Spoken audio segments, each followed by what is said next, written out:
চীনের জাহাজ নির্মাণ শিল্পে এক নতুন যুগের সূচনা হয়েছে।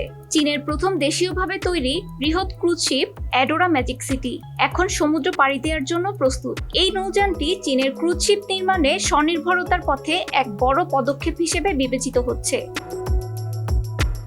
অ্যাডোরা ম্যাজিক সিটি নির্মাণ করেছে China state ship building corporation.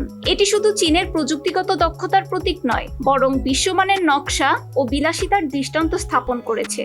323.6 metre লম্বা এবং 37.2 মিটার চওড়া এই ক্রুজ শিপে 5000-এর বেশি যাত্রী ধারণ ক্ষমতা রয়েছে। নৌযানটির নির্মাণে ব্যবহার করা হয়েছে অত্যাধুনিক প্রযুক্তি এবং পরিবেশ বান্ধব উপকরণ। এটি নির্মাণে চীন স্থানীয় উপকরণ ও প্রযুক্তি ব্যবহার করেছে, যা দেশের অর্থনৈতিক ও প্রযুক্তিগত উন্নতির প্রমাণ। অ্যাডোরা ম্যাজিক সিটিতে রয়েছে বিলাসবহুল cabin, restaurant, swimming pool, theatre, gym এবং অন্যান্য বিনোদনমূলক সুবিধা। যাত্রীদের সেরা অভিজ্ঞতা প্রদান করার জন্য এতে রয়েছে বিভিন্ন ধরনের রেস্তোরাঁ, স্পা, কিডস ক্লাব এবং ক্যাসিনো। এই ক্রুজ শিপটি শুধুমাত্র একটি যানবাহন নয়, এটি একটি ভাসমান শহর। এখানে যাত্রীদের জন্য রয়েছে একাধিক বিনোদনমূলক কার্যকলাপের ব্যবস্থা, যা তাদের যাত্রাকে আরও স্মরণীয় করে তুলবে। অ্যাডোরা ম্যাজিক সিটি নির্মাণে ব্যবহার করা হয়েছে পরিবেশ বান্ধব উপকরণ ও প্রযুক্তি।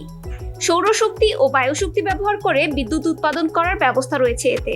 এছাড়া বৃষ্টির পানি সংরক্ষণ করে পানীয় জল সরবরাহ করার ব্যবস্থাও রয়েছে। অ্যাডোরা ম্যাজিক সিটি শুধুমাত্র চীনের নয়, বরং বিশ্ব ক্রুজ শিল্পের একটি নতুন দিগন্ত উন্মোচন করেছে। এটি আধুনিক নকশা, বিলাসবহুল সুবিধা এবং পরিবেশ বান্ধব প্রযুক্তির একটি মেলবন্ধন। ভবিষ্যতে এই ধরনের প্রকল্পগুলি সমুদ্রের উচ্চতা বৃদ্ধির সমস্যা সমাধানে এবং টেকসই উন্নয়নের পথে উল্লেখযোগ্য ভূমিকা পালন করবে। ইফাতুমা, নিউজ নাও 24।